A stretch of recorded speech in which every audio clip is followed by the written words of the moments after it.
Prólogo a la primera edición. El objeto de las siguientes palabras es presentar la obra del señor licenciado don Eduardo García Maínez, titulada Introducción al estudio del derecho. Si se tratara de un libro concerniente a una de las disciplinas jurídicas especiales, como el derecho civil, el penal, el mercantil, etc., la presentación consistiría en referirse directamente a la obra.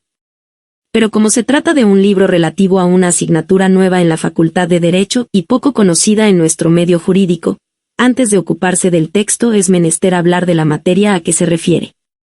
Solo así es posible advertir la importancia de aquel. La introducción al estudio del derecho tiene como objeto 3 puntos básicos.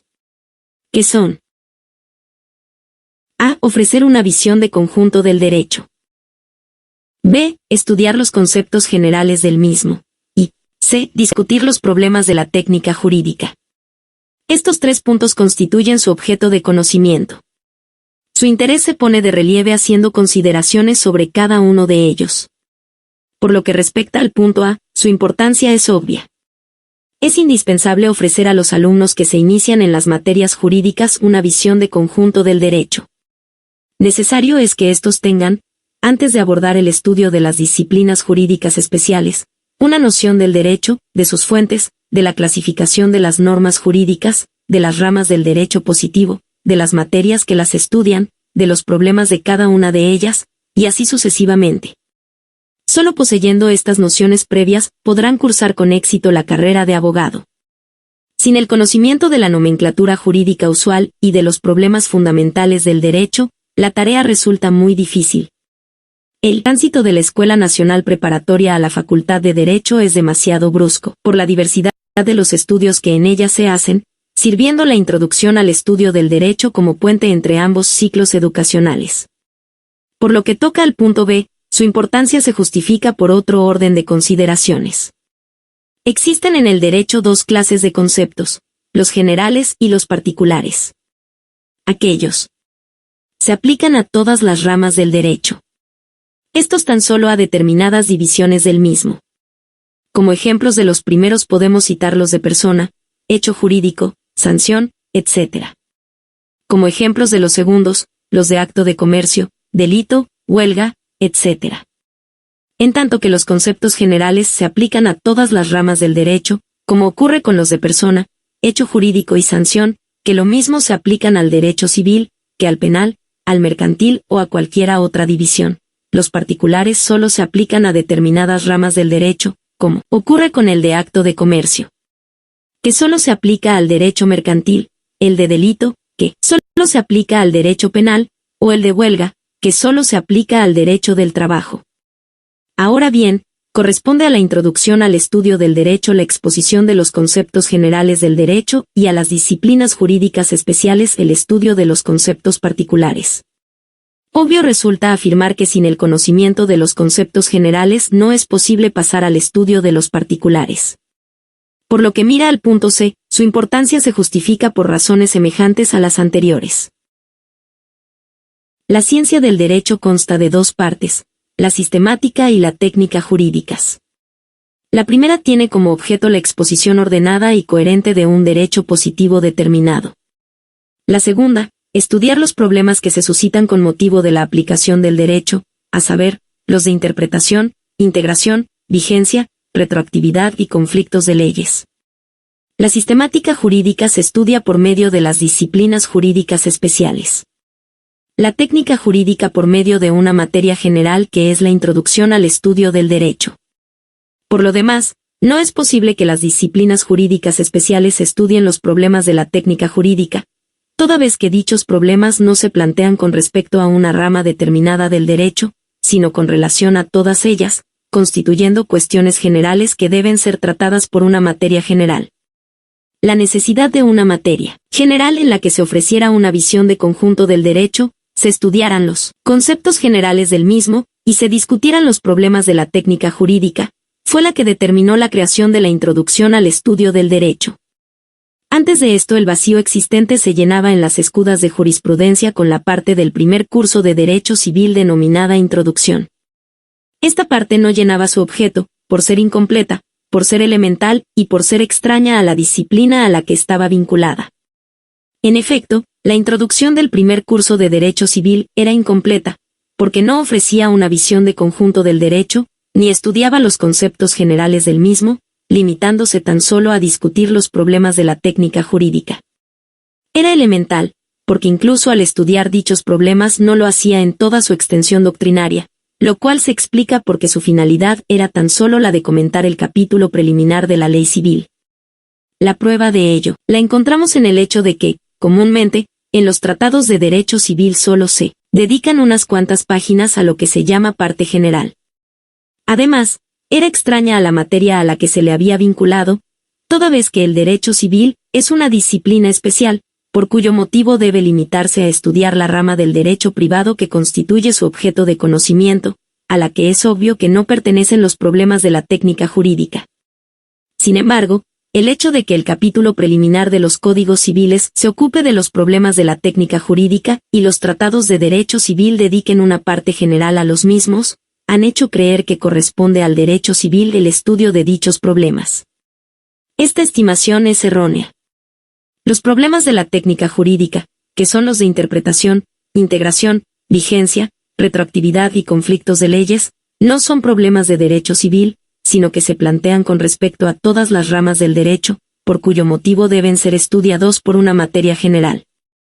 El que los códigos civiles se ocupen de ellos se debe a que, dada la excepcional importancia que tienen los problemas de la técnica jurídica, el legislador tenía que reglamentarlos, habiendo colocado las disposiciones respectivas en el Código Civil por ser este con el que se inició la obra de codificación a partir del Código Napoleón, y el que los tratados de derecho civil dediquen una parte general a dichos problemas, se debe a que como su finalidad es la de comentar la ley civil, tenían que ocuparse de ellos, por estar reglamentados en el capítulo preliminar de la misma.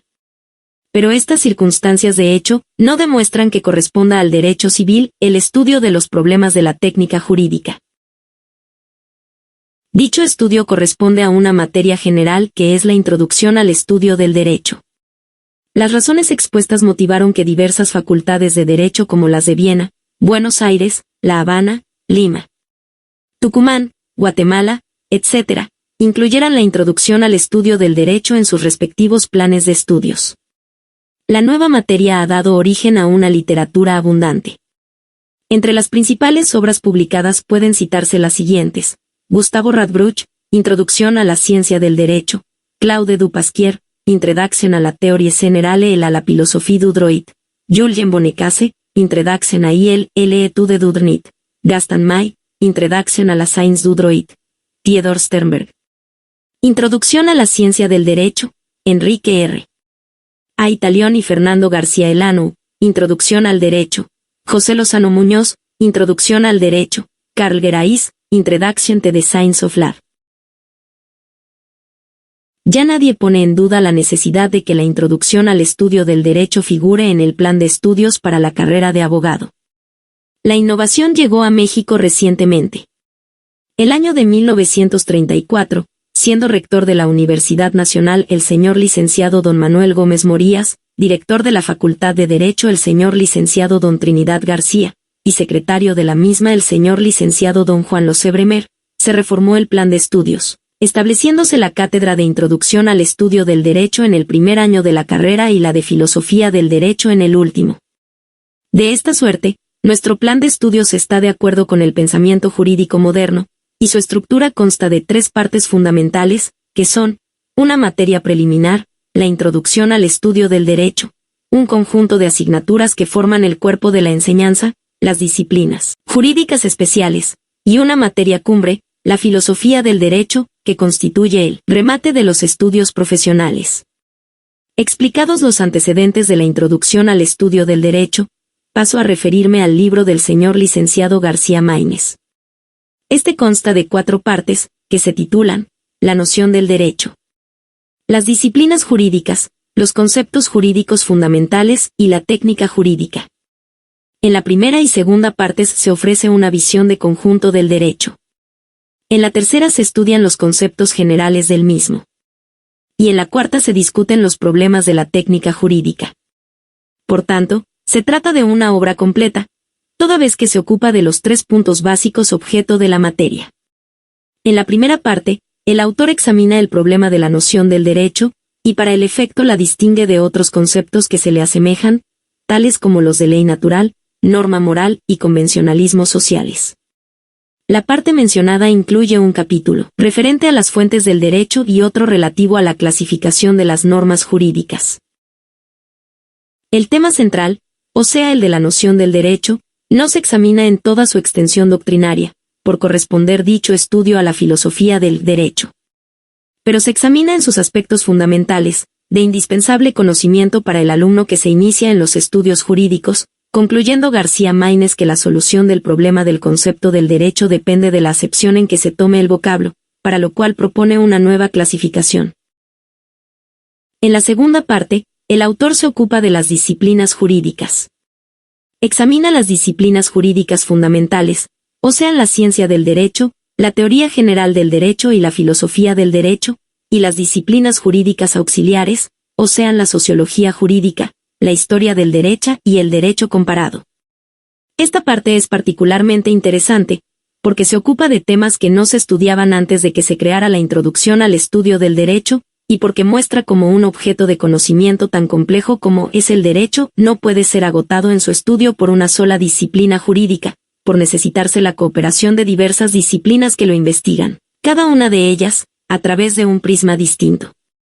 En la tercera parte, García Maínez se ocupa de los conceptos generales del derecho, a los que denomina, siguiendo la terminología de Stamler, conceptos jurídicos fundamentales.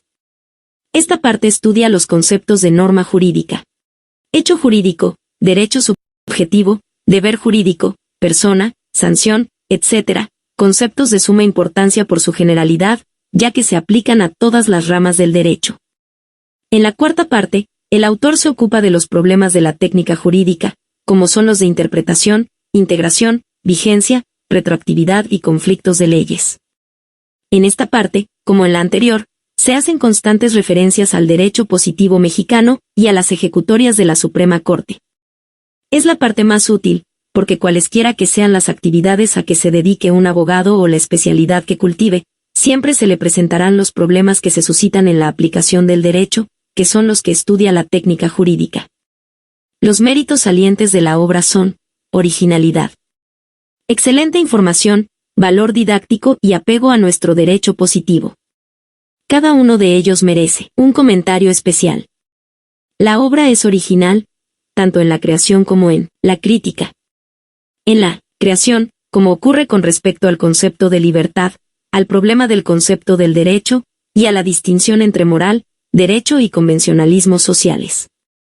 Por lo que respecta al concepto de libertad, García Maínez sostiene que es inexacta la tesis tradicional aceptada por Rocco de que solo es posible una definición negativa de aquel, proponiendo una definición positiva en la que expresa que la libertad jurídica es la facultad que toda persona tiene de ejercitar o no ejercitar sus derechos subjetivos, cuando el contenido de los mismos no se reduce al cumplimiento de un deber propio.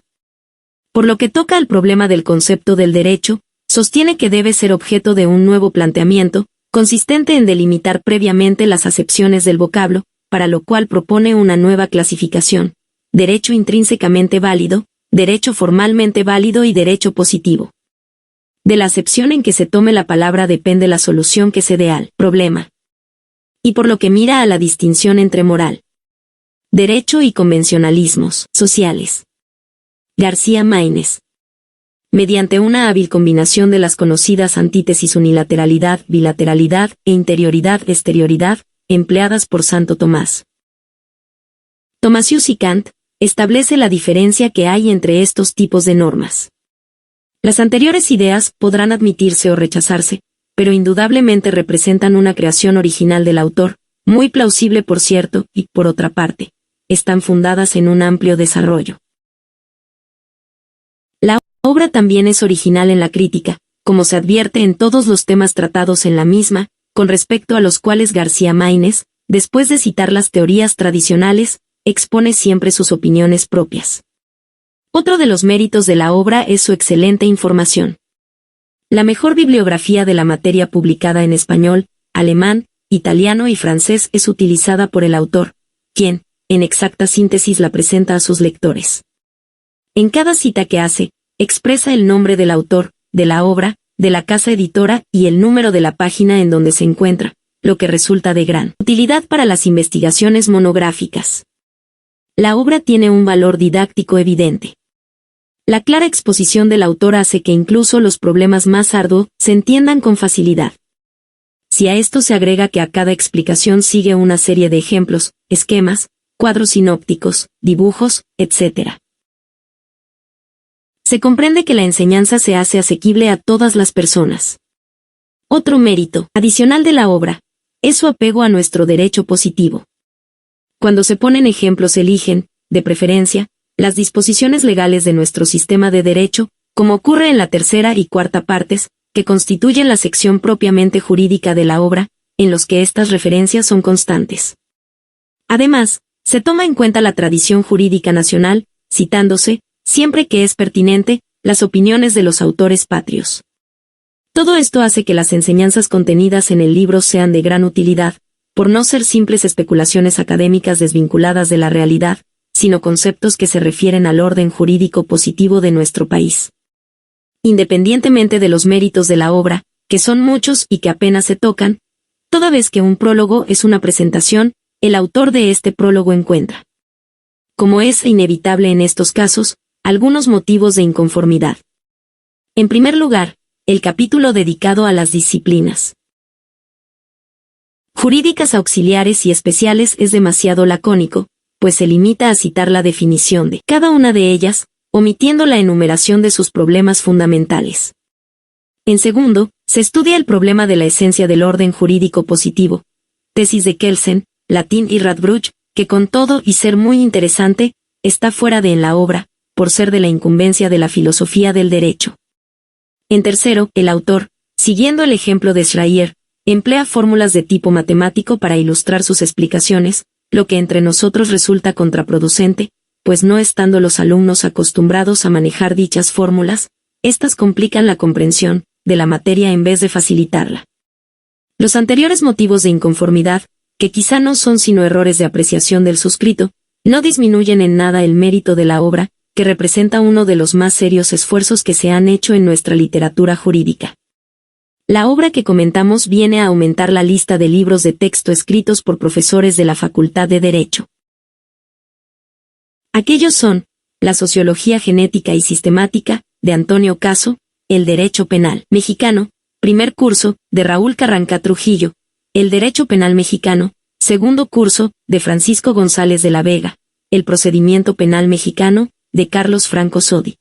La Introducción al Estudio del Derecho Civil, de Trinidad García, la Teoría General de las Obligaciones, de Manuel Borja Soriano, el Derecho Mercantil Mexicano, primer curso, de Felipe J.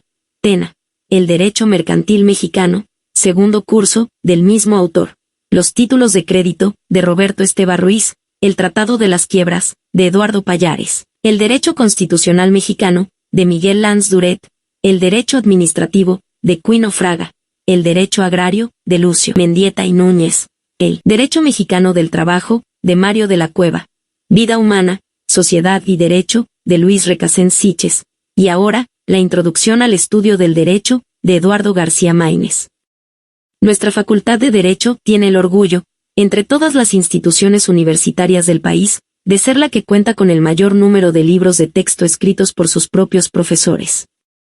Esperamos que, en mi futuro próximo, exista para cada una de las asignaturas del plan de estudios un texto redactado por los catedráticos de la materia. Cuando esto ocurra contaremos con una literatura jurídica propia que, aprovechando todos los elementos aportados por la doctrina extranjera, tendrá la inmensa ventaja de estar referida al derecho positivo mexicano. Virgilio Domínguez. Prólogo del autor a la segunda edición. La presente edición contiene varias adiciones y reformas. Entre las primeras, la más importante es, sin duda alguna, el capítulo sobre el Estado, que no figuraba en la edición anterior. La experiencia de varios años en la enseñanza de la asignatura nos ha revelado la necesidad de consagrar algunas páginas a la explicación de las relaciones entre el Estado y el orden jurídico, lo mismo que al estudio de los conceptos fundamentales del derecho público. Al elaborarse, hace 10 años, el programa de la materia se pensó que esos temas no correspondían al curso de introducción, por existir, en el plan de estudios de la facultad, un curso general de teoría del Estado. Este curso desempeña, en conexión con las diversas divisiones del derecho público, el mismo papel que antaño se atribuía a la primera parte del de introducción y personas, relativamente a las diferentes ramas del derecho privado. En el plan de estudios figura la teoría general del Estado y en nuestro concepto, debe subsistir, no solo por la importancia enorme de la materia, sino porque resultaría imposible, en un curso general de introducción al estudio del derecho, exponer con cierta profundidad las nociones capitales del derecho público. En lo que toca a la primera parte de la disciplina denominada Introducción y Personas, primer curso de Derecho Civil, pensamos, por las razones que da el profesor Virgilio Domínguez en el prólogo a esta obra, que debería suprimirse, pues tal supresión permitiría a los maestros de la asignatura dedicar todo su tiempo a la segunda parte del curso, única que en rigor corresponde al campo propio del derecho civil. En un curso general de introducción al estudio del derecho debe, sin embargo, hacerse una breve exposición de los conceptos principales de la teoría del Estado, ya que, de lo contrario, sería muy difícil explicar la noción del derecho positivo, la distinción entre derecho privado y derecho público, o la clasificación de las disciplinas jurídicas especiales. Hemos introducido reformas de cierta consideración en varios capítulos de la obra, especialmente en el 11, que versa sobre las diferentes ramas de los derechos privado y público, y en el 30, que está consagrado a la discusión del concepto de retroactividad. También fue ampliado el capítulo sobre las fuentes formales del derecho. Los capítulos 7, 8 y 9 de la primera edición, Teorías de Kelsen, Aun y Radbruch sobre el orden jurídico positivo, han sido suprimidos en esta, pues tales temas corresponden en realidad al curso de Filosofía del Derecho. De acuerdo con una de las sugestiones hechas por el licenciado Domínguez en el prólogo de la primera edición, hemos decidido eliminar del texto la mayor parte de las fórmulas de tipo matemático. No estamos enteramente seguros de que tales fórmulas sean contraproducentes o carezcan de valor didáctico, pero si admitimos que cualquier maestro puede perfectamente prescindir de ellas. Agradecemos sinceramente a nuestros colegas los señores licenciados Virgilio Domínguez, Raúl Valdés Villarreal y Mario de la Cueva, las valiosas sugestiones que tuvieron la bondad de hacernos cuando preparábamos la segunda edición de esta obra. México, D.F. 13 de mayo de 1944. Prólogo del autor a la quinta edición. En esta edición han sido reformadas las siguientes secciones de la anterior. Capítulo 1. Sección 8. Los imperativos hipotéticos como normas que estatuyen un deber condicionado. Capítulo 2. Sección 9. Unilateralidad de la moral y bilateralidad del derecho. Capítulo 4. Sección 21. Derecho objetivo y derecho subjetivo. Capítulo 5. Secciones 33. La jurisprudencia como fuente del derecho. Y 34. Procesos de creación de normas individualizadas. Capítulo 6. Secciones 42. Clasificación de las normas jurídicas desde el punto de vista de su ámbito personal de validez. Y 46. Clasificación de las normas jurídicas desde el punto de vista de su cualidad. Capítulo 8. Sección 61. Ramas de la filosofía. Capítulo 11. Secciones 78. Derecho penal disciplinario y derecho militar. Y 84. Ramas jurídicas de creación reciente. Capítulo 14. Secciones 106. Derechos subjetivos a la propia conducta y a la conducta ajena. 107. Derechos relativos y derechos absolutos. 110. Derecho del obligado y derecho del prítense. Y 111. Derechos subjetivos dependientes e independientes. Capítulo 19. Secciones 140. Doctrina de G. Radbruch sobre el deber jurídico. Y 141. Conexiones esenciales de carácter formal entre deber jurídico y derecho subjetivo. Ontología formal del derecho y lógica jurídica. Capítulo 22. Sección 168. Interpretación de la ley. Concepto. Capítulo 27. Sección 188. La plenitud hermética del orden jurídico.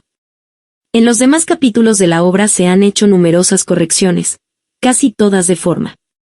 El autor agradece públicamente a los señores profesores Octavio Béjar Vázquez y Jesús Toral Moreno las sugestiones que se sirvieron hacerle y los datos que le suministraron en relación con las secciones 33, 78 y 84 de este libro. México, D.F. Julio 28 de 1953.